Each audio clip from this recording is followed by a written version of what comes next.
You might come just a little closer. That's what she said. I think that's good. Well, hello. My name is Dr. Eric Hoytucker, and as you probably recall by now, I'm doing this blessed vocal pedagogy thing online. And I've done a series of videos. Some were technical, and some have been demonstrating lessons with some of my former students. And today I want to introduce you to somebody truly, and I'm not just sucking up, he's one of my heroes. This is it's true. His name is Martin Sola, and he and I became friends at Florida State University when we were undergraduate students, and that's been like 35 years ago. And you can find very few people in this world, including my mother, who still like me beyond 35 years. So the fact that we're having a conversation, I think, is pretty incredible. But let me brag on him just a bit. So Martin and I took very different paths because at that time in musical education, there were Jews and Gentiles. There was music theater and there was vocal performance. And vocal performance majors, we were the high art, and then there was musical theater, right? And complete ignorance. And thankfully, that has completely changed in the industry. And some of the most talented musicians you're ever going to meet can be found on Broadway stages as well as Nashville in country bands. I mean, right? Musicians are musicians and brilliance and talent. So Martin began performing pretty much immediately. He was just a couple years younger than I. And so he began performing. We went to similar schools. He started doing operatic work, and that has blossomed into opera, into musical theater, film, commercial music. He really has done it all, and I really do admire you, Martin. I do. I've said that to you, so this is no big deal. It's true. I admire him because he has always chased the muse. He's never played it safe. He never went with what was like going to make a great 401k. He went for following his passion. And one of the things that I love about Martin is he talks so many times about projects. He calls them projects. He doesn't call them jobs. And he will say, do you realize that? Yeah, I guess I do. You say, this is a project that interests me, yeah. Right? Rather than just like, I have to sell my soul and be a show whore because I've got to put some money, some bread on the table. So I've asked Martin today, he's currently, can you announce about the show you're about to do? Mm-hmm. So he's coming with a creative team onto Broadway. He's been on Broadway before. He's done La Boheme, the musical theater version of that. He sang opera in Italy. He sang opera in Germany. A wonderful singer, and without a doubt, one of the most philanthropic folks that I know to young singers. We'll talk about this later in the video. Because really, since it's an interview, I figured he should talk at some point, don't you think? But what he did about a couple of years ago before the pandemic, I brought some students to New York because, widely, for those of you, especially with university musical theater programs, they shuffle all the kids up and they bring them to New York. They pay like $2,000 or something, so they're going to be seen by people, and who really cares, and nothing comes of it, right? And I didn't want that experience for my students. I wanted them to come here and get a real experience with professionals that could maybe lead to something. And of the 4 singers that I brought to New York about 4 years ago, and Martin and his brilliant wife and their team that they had assembled, choreographers and stage directors, those 3 are all working now, right? Really great information. And so this is a plug. I mean, they do this as a side thing and as a thing to give back, right? So if you have any interest about the business and working, the guy's really brilliant. And the folks that he surrounds himself with, perhaps even more so. And I would contact him at martinsola.com. M-A-R-T-I-N Sola, S-O-L-A.com. So this is how this is going to go. See, he's getting impatient to speak. All right, so Martin. I feel like Harpo. All right. That's good. Okay. Comedy occurs in threes. That was 3. All right. So Martin, tell folks a little bit about your path and your trajectory, and just advice that you have for people who want to get into this crazy singing business. Okay.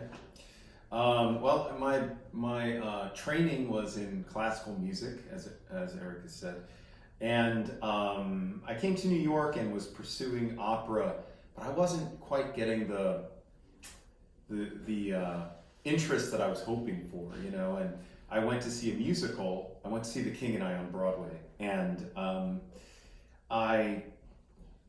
once I saw the show, I thought, hey, you know, there's a part there I think I could do in that show. It was Lun Ta, the young lover, and this was, you know, I was young at that time. You were a young lover. I was a young lover, you know. And so Weren't we all? I just started thinking about that, and I wrote about it. And then a colleague of mine, a friend of mine, was doing a show on Broadway, and I mentioned it to him that, like, how could I get seen for that show? And it happened that the casting agent was the same casting agent that cast his show, so he knew who that was. And you know, he made a call on my behalf, and I just stopped by. I was catering in the city. I stopped by on the way to a job and dropped off a headshot, and I met the casting like intern and dropped off my headshot and resume. And strangely enough, it was a bad shot. It was like one of those opera shots. I was like looking over my shoulder, like this is black and white with a big bow tie. And she said, like, are you a good singer? Because I guess they were having trouble casting that part. And I was like, yeah, I think so. And she goes, okay. She took a red Sharpie and she wrote, much cuter than this photo. Right in front of me. and she said, I'm going to get you an audition. And I was like, okay. And 2 weeks later, I had an audition for that part, and I booked it, and it was kind of a game changer for me. I got into my first Broadway show, and you know, and once I got there, I realized like I was not fully equipped to, you know, I had never really studied acting. I'd worked with some actors. I'd taken a few classes in college, but you know, the way that it was set up at that time, if you were a music performance major, you weren't allowed to do acting or dance or really anything. Very restrictive curriculum, Yes. which doesn't make any sense. No. But anyway, I had some great colleagues there, some wonderful actors, and you know, they gave me advice and worked with me, and I got to the point where I felt like I could do a good job with that role. And it was a difficult time, because being an actor of my ethnicity and my skin tone and all that stuff, back then we're talking like, was it 95? There weren't the opportunities that exist now. There was not this sort of open-ended casting. So I played like, there weren't a lot of roles open to me in musical theater. So I would do King and I, after I did it on Broadway. I did that show for about a year, and then anyone who was doing the King and I would go audition, and I would book King and I's around, and that's how I introduced myself, and that's something I could do well, and I get experience. And then once I got to know that theater and those people, sometimes they'd bring me back to do other things. But it was still a time where, you know, I played a lot of different ethnicities. Like now in the current system, the way things are, I probably couldn't do King and I because I'm not actually Asian. I played the Burmese prince, but now that probably wouldn't be a thing. Could you still play Porgy and Bess? No. Because you did play Porgy and I Bess, did. correct? I played Jake and Porgy and Bess on international But now, tours. no longer. Probably not. Mm-hmm. Probably not. But it's interesting because I found work like playing, you know, I did Porgy and Bess, I did Margaret Gardner at City Opera, which is an opera about it deals with slavery in America, and I played one of the slave roles, and in the slave ensemble. That probably wouldn't happen now. Mm-hmm. I've played like Middle Eastern. I've played many different ethnicities. Simply because, well, extraordinarily talented, but primarily you got away with that because of your skin tone. Well, right? I think at that time casting was different, you know, because it was just like other, you know, they had Right. you know, and so they didn't look at, you know, and strangely enough, I didn't play any Latin shows because they were mostly cast with white actors. You know, so Really? yeah, West Side Story. You'd have some Latinos in roles, but like a lot of times that would be like Evita, you know, mostly if you look historically, you know, those roles are cast mostly with white actors historically. Really? Man of La Mancha, you know, that is only recently in the last 10 years of my career that I've seen, like, you know, all Latin casts of Evita or Man of La Mancha or, you know, or leaning into that more. A show that you did, sorry, but a show that you did with great success was On Your Feet. And On Your Feet was primarily Latino. That was my first Latin show, was On Your Feet. Yeah, that was an interesting show because I had to dance a lot in that show, and I'm not a dancer, and I wasn't trained for that. And actually, when I booked it and I saw what I had to do, I was the swing, and I covered all the male ensemble and all the except for Emilio and the child. So I covered all the men, and there were 6 men singer tracks in the show, and probably, you know, 20 different little parts that you play, plus Gloria's father was one of the roles that I played. And it was really intense because when I saw all the dancing that I had to do, I really felt like they must have hired the wrong guy. I was like, what the hell? But I had an amazing dance captain, Natalie Carancho. And, you know, we had a break between when we did the show in Chicago and when we did it in New York. And that summer, I worked with her a couple times a week. I got her to give me a physical warm-up so that I wouldn't hurt, so I could strengthen my body, because I just wasn't accustomed to that kind of movement. So we started with that, and I got my body in better shape. I went on a vegan diet so that I dropped about 25 pounds so I could move better. And then I started working on the dance steps, and I had to work on not just like a lot of times, you know, you learn a track, but then there's another guy on the other side mirroring it, doing the opposite stuff, you know, so you have to learn the reverse of everything, which was very difficult for me. I mean, some of these trained dancers can do it like that, but for me it was a lot of hours. And so every day I would dance about two hours, and then I would meet my swing partner and we would rehearse. And after about 6 months, I got pretty good at that job, and I covered a lot of tracks, and sometimes I would do, you know, 2 and 3 whole tracks at the same show because people were out. And it was a great job because it took me way out of my comfort zone as a mover, as a singer. I was singing pop music, which I'd never really done, having to sing some things in my falsetto, and as an actor doing these big comic things that I hadn't really done either. So I learned a lot, and it really got me also out of sort of the idea of something having to be perfect, because you're covering so many things and so many things that you're not even right for, that it's not going to be perfect, but it has to happen, and the show has to go on. And it was a great learning experience because when you go that far out of your comfort zone, then, you know, now when I get stuff, I'm kind of fearless because I've already done stuff that I fell on my face with in rehearsals, and so I'm not afraid to make mistakes, and I'm definitely not trying to be perfect. I'm just like, let me keep trying this and see how I can figure out how to make this work. So I think it was really kind of a gift to do that job. You bring up a really great point that does not, the unsung life of the swings, right? I mean, so obviously the swings are the ones who go in for folks.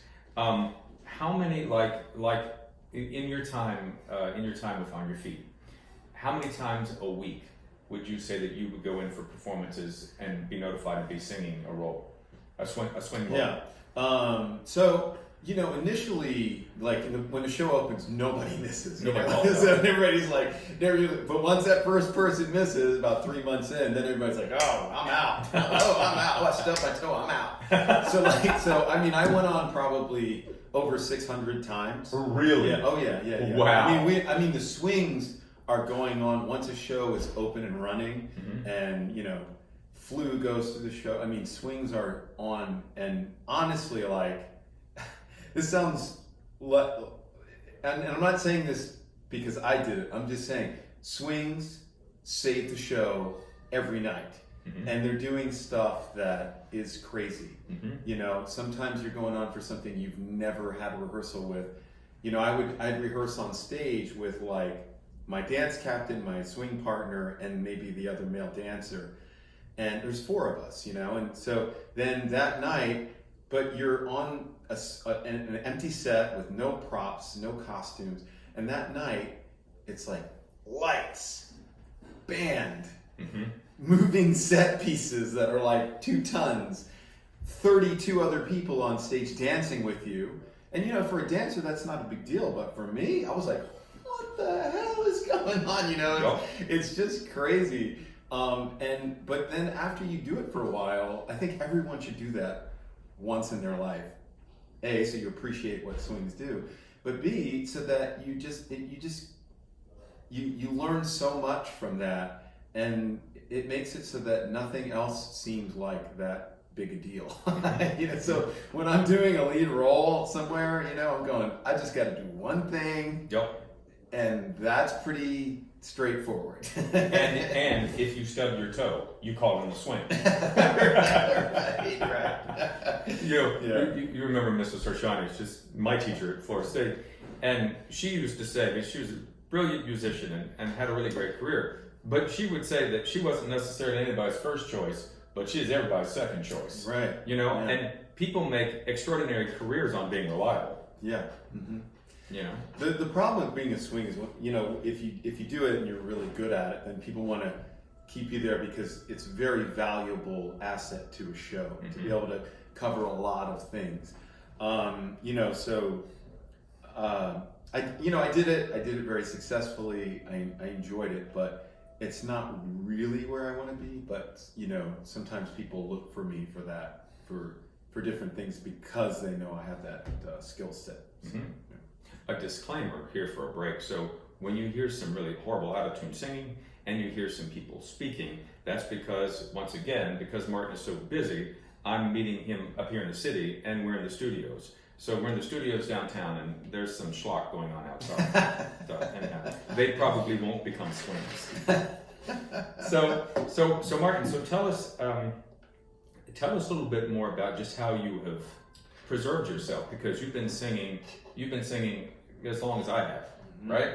And you're still getting leading roles on Broadway and in really great regional theater. So what do you do to keep yourself in great shape? Physically and vocally. Yeah. Well, wow. As you get older, things you could get away with when you were younger, you can't do anymore, because the body just doesn't hold up the same way. So, and I mean that in a lot of different areas, but like, say, one big thing is diet. Like I used to be able to eat, like, do a show, go out, hang out, drink a couple beers, French fries, burger, go to bed. With no repercussions. Right. If I do that now, I get acid reflux. It just shuts everything down, and it's something. So I mean, I'm real careful with my diet.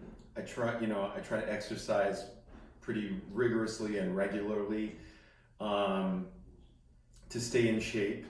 And then I'm always trying to learn about singing. I feel like I'm singing the best, and I probably say it like every couple of years, but now I understand, but right. I'm still searching, I read a lot of books, a lot of pedagogy things. I watch different interviews with people. I've worked with wonderful teachers, and, I actually worked with Dr. Tucker for a number of years very successfully, and learned a lot of wonderful things. One thing that comes to mind, I did an opera here in the city with a contemporary opera company that went very well.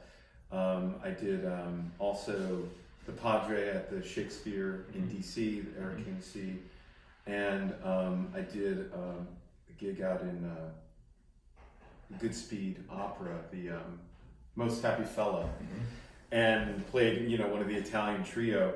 But all that stuff I did while working with Eric, and and a lot of stuff we did remotely. But I used to take trips out to Michigan and just do a bunch of voice lessons, and that was really helpful. So I'm always, I have a pretty strict regimen of like vocal work that I do, for speaking, like acting vocal work, and also singing vocal work. and making sure that when I'm working on something, try to find the healthy way to do it. And I'm always trying to improve and simplify, even through a show. Like, I'm never the person that, like, I got the show, and it's the same. To me, a run is just progressing through a part, you know. And sometimes you play. I've been lucky to play a lot of different parts, but sometimes you revisit roles and trying to find, like, look at it in a new way, with what is this production doing, and who am I singing with, and what am I getting from these people.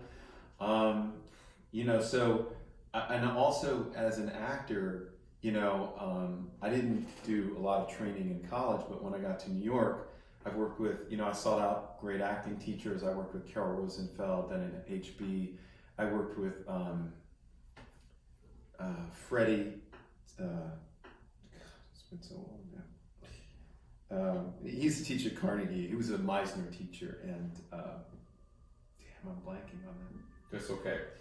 Yeah, but you know, then I worked with Charles Tuttle, was sort of our acting mentor. He passed away a few years back, but he was a great teacher and spent a lot of time with us. And I work with Rob McCaskill. I just worked with him today, and we're working on an audition that's coming up for me on Monday. And, you know, but I'm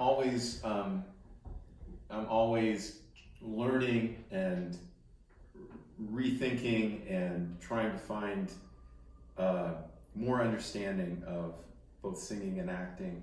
And I'm also a teacher, so, you know, I work with a lot of students and clients on things that they're doing, which requires a lot of analysis of scripts. And so, you know, it's just the more time you spend on that, I think the deeper understanding you start to have. But I never feel like I've arrived. And every time you pick up something, you know, you learn something new. Life is a continual lesson of learning all the stuff that you thought you knew, realizing what you don't know.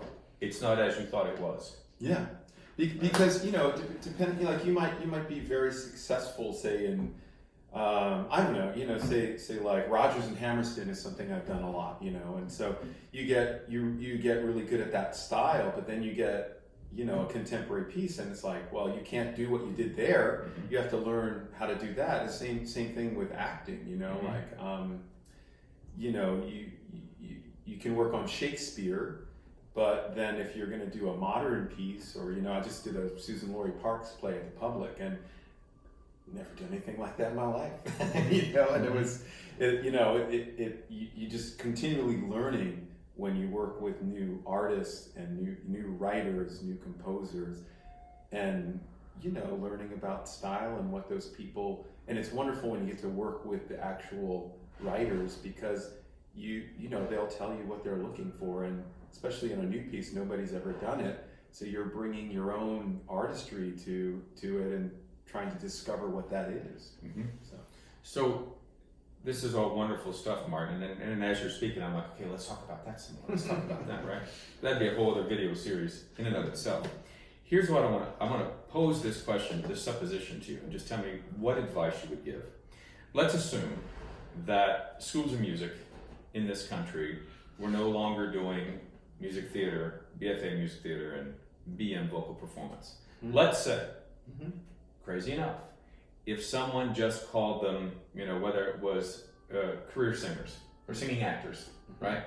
And so there's no more of that, those two camps. So what would you say to students who have just graduated from really good 4-year programs as singing actors? What is the advice that you would give them about breaking out or starting into this business? Once again, folks, none of this was scripted, as clearly, right? We'd be doing a better job of it if it was scripted, right? So these are just questions that I think, because I find myself, I ask that question, like for me, I'm like, okay, I don't care whether you're a BFA or whether you're a BM. The fact of the matter is, you want to be a professional singer, you have to sing it all. So I try to train my singers to be able to sing everything. So assuming that it's really a pretty good talent, and they've got a lot of stuff going for them, they're intelligent, they've got everything kind of like going for them, and they sing really well, okay, what do they need to do as they begin to try to break their way into a really difficult career that is ever changing? I have a couple of ideas.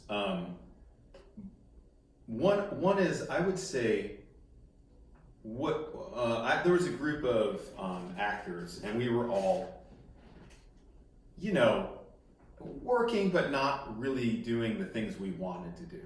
And so we formed a group, and we had a little class, no teacher, but just us, and we identified roles that we wanted to do. And then we learned those roles, and we bring them in the room, like not the song or the piece of this, learn the whole role. We bring it in, and we would work on it in front of each other. We hired a coach, we hired a pianist to come in, and just, workshop it, fail, try this scene. And then we worked on, those people brought the dialogue. You can find all this stuff online now, but like get the whole book. If there's a duet, get someone to sing it with you. And we just brought it in so that when you get to, the idea is that when you get the audition, sometimes you're finding out about this 3 or 4 days ahead of time, right? That's not enough time to really get this part into you. But if you identify roles that you want to do and you work on it outside and you get to, bring it in a room and work on it, then when the audition comes, you already know it. You know the music, it's in you, you know the character, you've read the scenes, so that then you can just kind of throw caution to the wind and go in there and be the guy or be the girl, whatever, be the character. And that's what they want to see. They don't want to see the right notes and hear a fine voice, and they want to see the character lifted off the page that comes to life. So I would say identify 1, 2, 3 roles that you want to do and then work on them. And that work, nobody can take it away. And eventually, everyone in that did that, there were 6 of us, we all booked the roles that we worked on in there at really good theaters. Like mine was Che in Evita. I did it at Theater by the Sea. And, the first time I went in to audition for it somewhere else, was okay. I had worked on it, but I went for it and I didn't quite have it. But it was a good experience. So, I failed, but it was like a good fail. The next time I went in, I was at the final, but I didn't book it. But it was a great audition. And then the next time I went in, I booked it. And it was, great theater, great production.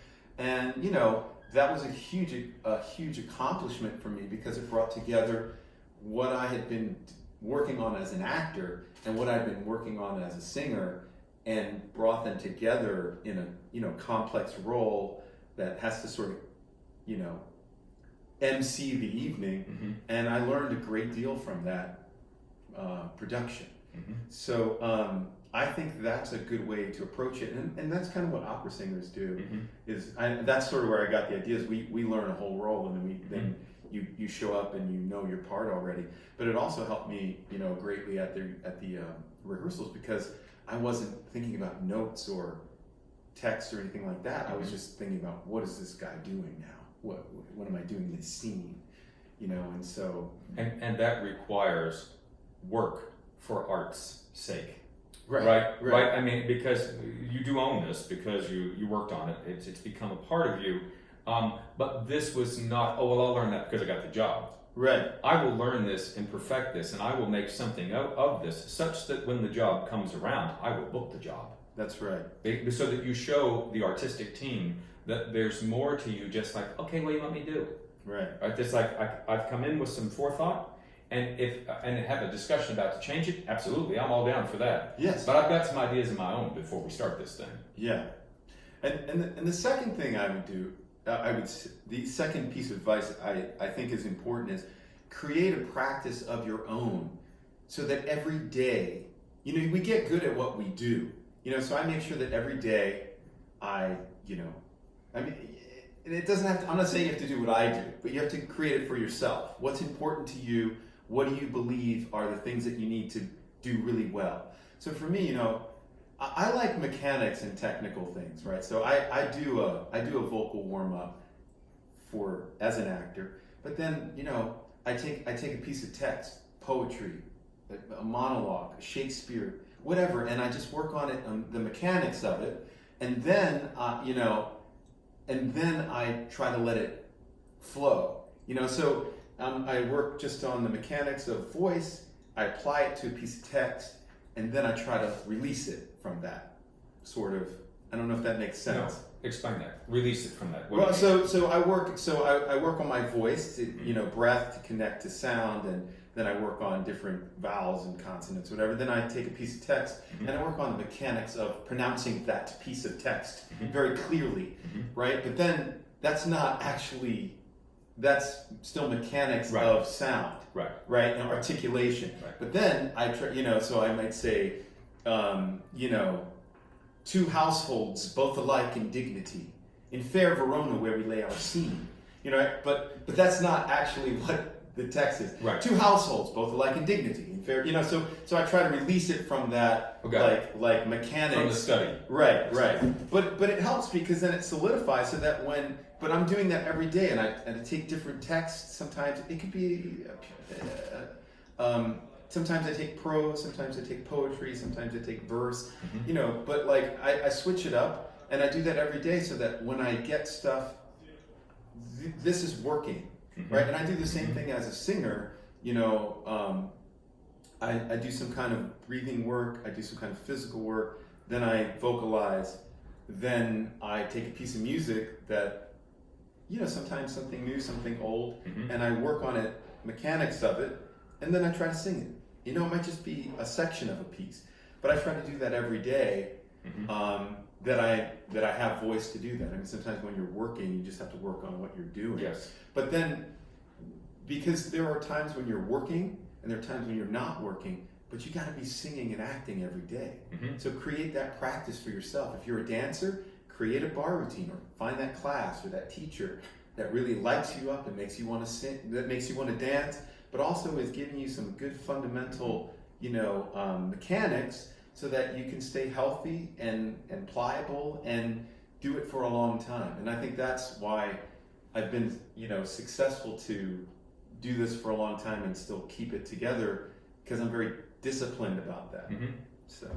Well, absolutely, because, like keeping yourself in shape for a career is not just going into your living room or booking studio space and singing through your songs, your arias or your book. That's not. I mean, that's one very small part of it, right? That's assumed that you will stay in athletic fighting shape, but then working the mind in other stuff and thinking about the character and the roles and reading. I mean, once again, we're not necessarily a society that reads a great deal. There's some, but reading is great, and poetry. You're just finding different ways. I mean, that's different ways to skin a cat, and different ways, because at the heart of it all, the successful singer-actor is all about expressing and bringing to life something with their take, but it's still what they give. And so you have to be able to find better ways to say the things that you're trying to say, or sing, or portray. And I'd say when I was younger, I was really sound oriented. I wanted to sing, I wanted to make a big sound, and and sometimes, I would translate the stuff or whatever, but sometimes you lose track because you're into that sound, And now I'd say, mostly it's just about text, storytelling. It's about communicating, and what is that character trying to do with that, and and so that's what interests me. But I would say read plays, read musical scripts if that's what you're into. Listen to and get familiar with the history of music theater. It didn't start with whatever. A lot of people think start with Oklahoma. Well, you gotta look back at how it developed, and so whatever it is, find the if you come over to my place, I got Shakespeare's on the top. I got tons of scores. I have tons of plays. I got shelves of poetry, and but you got to spend time in that with language and speaking it out loud, because that's what you want to do, and that's how you have to learn how to communicate that. I would leave you all with something that I was thinking of as Martin was speaking, and I was like, yeah, I'm on the same page. Consider this, that you're listening to a couple guys who have been singing and teaching for quite some time, right? And so we will tell you, and I think we'll admit, that when we were younger, it was about the sound, and it was about impressing people, and it was about wowing people with either the high note or the bigness in the sound, right? And you probably moved further along more quickly than I. But then, now that we're at the age we are, I don't really care about impressing people with my voice. I care about moving people. And sometimes it's not with the pearl-shaped tone. Sometimes it's not with the lovely, voluptuous sound that just goes on and on and on. Sometimes it's about getting to the heart of the matter. So what I ask myself now, I wonder how different the trajectory of my career would have been if when I was younger and I was concentrating on sounding like George London, I was really concentrating on making art and moving somebody. I would have saved so much vocal capital because I wouldn't have been screaming my brains out. I would have been offering something to somebody all the time. It's hard, because when you're young, you recuperate faster, and there's a certain excitement because we both did classical music. That's what we studied. So it's unamplified, and so it is about sound production and how does that carry and what it feels like, and it's very exciting, but ultimately, the great opera singers were communicating something, the ones that moved me, like if I think like Gobi, Callas, people that I really liked, there was also, the acting of it, and the communicating of it. Telling a story. Right. So, I remember Leonucci was in an interview and he was talking about it too, and he was like in his mid-50s, now I cry, because he was all about making big sounds, It's easy to get carried away in that, but I think really what you want to do is tell a story and communicate. And the more you can connect to that, the sooner you connect to that and realize it's not about sound,